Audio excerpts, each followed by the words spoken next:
Hi, I'm Jim Huss, speaking with you from the showroom here at Keyboard Exchange International. And we have a very interesting situation here today where we've actually purchased an organ from a lovely couple who has owned it for decades. However, the organ had not been started for 10 or more years. So they were advised, and accurately so, that the organ should not be started until certain electronic things were done to it. So we've actually acquired the instrument on the condition that we would do all the electronic work and then test it ourselves, and then report back to them with a report of its condition. And if it turns out that there are no major problems, we're actually going to send them another check in the mail to add to what we've already paid. And we've done this several times in the past. We don't want to buy something and overpay, and sellers don't want to sell something and get underpaid. So sometimes we just give them a guaranteed amount of money that we're willing to pay, no matter what the condition might be when it gets here. But if we're all lucky, this organ will have no major problems, and then we'll be happy to pay extra. So it's just something that's developed in the interest of being fair to everyone. It's a beautiful Hammond B3. I'm going to go walk into the electronic shop where I'm going to meet with our senior tech, Mr. Rick, and Zach, who's on camera, is going to just give you a brief tour of some of the instruments in the store, and I'll meet you in the electronic shop in just a moment.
Whoa! Okay, so folks, we're here at the electronics shop, and Mr. Rick, one of our senior technicians, has done certain things to the inside of the organ to make it safe to turn on. So Rick, if you'd be so kind as to explain briefly what you've done before I actually start the testing of each note and each key. Sure thing, Jim. Well, as you have suggested in the past, it's unsafe to turn these on having set for such a long time. So what we wanted to do is make sure that the capacitors that were in it were disconnected as though we had gone through the restoration process already to a certain point, to keep the capacitors from maybe shorting out or maybe even exploding.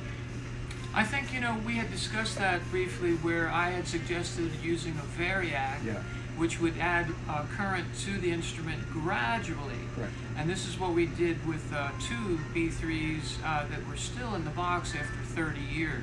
Right. So people said, do not just turn it on, plug it in. You could do as you just suggested, cause worse damage. But more than the variac, I really appreciated your suggestion of just proactively changing those capacitors with new ones, and that eliminates the whole variac issue. Exactly, because we're going to go through and do the restoration process anyway, so might as well make it safe to start with. Yes. And then we can turn it on safely. Great. So, well, continue with your explanation. So what we've done is disconnected all of the wires that go to the previous electrolytics, that are the cans that you see on top of the preamp, and replace those with individual discrete electrolytics as you see down there. From there we can go and extend the process out and replace the critical components that are the resistors on top of this phenolic board here. But for right now, what we've done also in the past day is to lubricate excessively the generator, which was locked up when they got it, and now it runs freely, so we're able to test the keyboards at will now if you wanted to go ahead and test it. Okay, so we're ready for phase 2, if you will, or phase 3, depending on what you count in the first phase. The first phase would be when it got here, we added a Hammond organ oil. Correct. And maybe a bit more than we might usually, because you had determined it was seized. Yeah. The situation is we've blocked up the keyboards, as you can see here, so that we can get extra elevation to raise the generator up and expose the bottom of the generator, so we can literally soak to the bottom gear train with our liquid wrench, which would penetrate and get into the gummy gear trains, etc., etc. And in the process, the thing freed up like that, and we're able to just spin the generator by hand. And I believe we use a chemical that includes penetrating oil as well as some silicone lubricant. Is that that's correct? All right. Which, again, was your suggestion, and I think it was wonderful. So we've converted over to that. Yeah. Well, it's not like one size fits all. You don't have to have a chemical for this and a chemical for that, and so on. It's a great product, and it even has a little flashlight built in. But hey, that's a help. I digress. So I should also digress one more time. You were listening to the lovely sounds and playing skills of Mr. Caesar Frazier. He's not too far from our store here in Sanford. Really? And he's now traveling around the world and giving concerts and everything. He's also a radio journalist, so I'm going to be giving him a call and asking him to come in and tell our viewers more about himself and about his 2 albums that are winning all kinds of really cool awards on the jazz channels. Sweet. Yeah, so Caesar, he's a wonderful gentleman, and maybe we can get him to introduce himself formally, and maybe even talk him into doing a little playing, and let people know where they can order his album. So, okay, so let's say we're unloading and lubricating phase 1, and Rick going in and changing the capacitors and other critical components, including the start switch. So phase 3, and Zach, you could actually focus in on the keys if you would, will be me just testing each note on each key.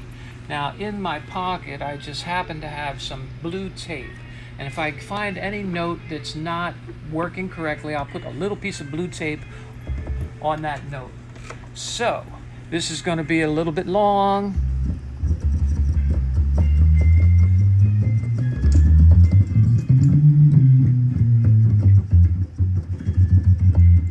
So we're testing for foam damage.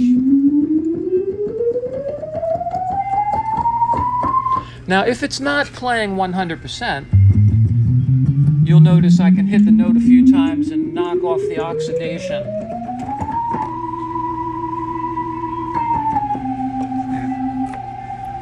Oopsie, I had one little drawbar pulled out that was not supposed to be, and that was confusing my ears.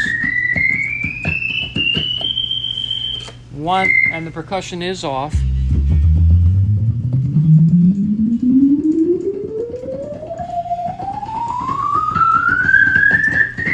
Now I've also seen people test it this way, which is maybe a little faster.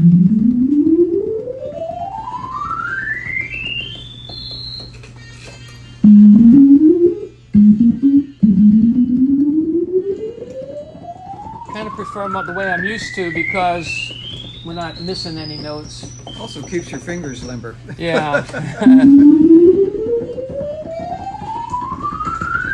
Now this is kind of long, boring, and tedious to anybody who might be watching, so we're actually going to eliminate this video from YouTube after the seller has a chance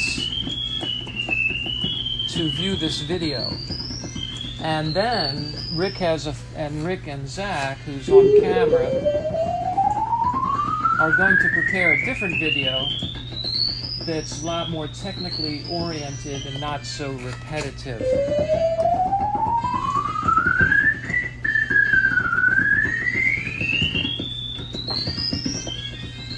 So after this video is seen by the seller,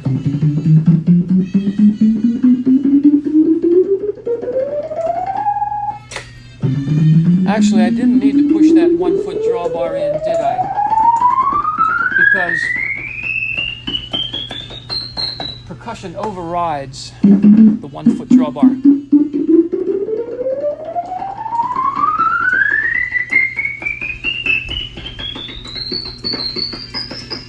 Okay, so the top keyboard is playing perfectly, so that's great news for everybody. Let's go to the bottom keyboard.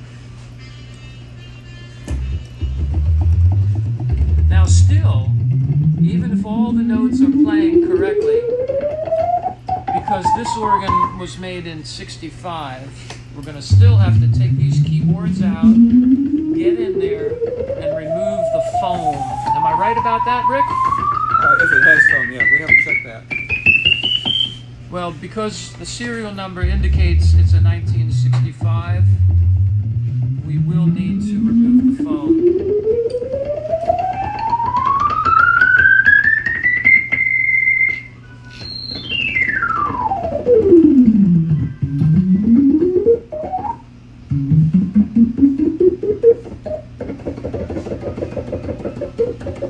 Okay, now that's the tone is there, and it will clean up. So I'm not worried about that. It's not damaged.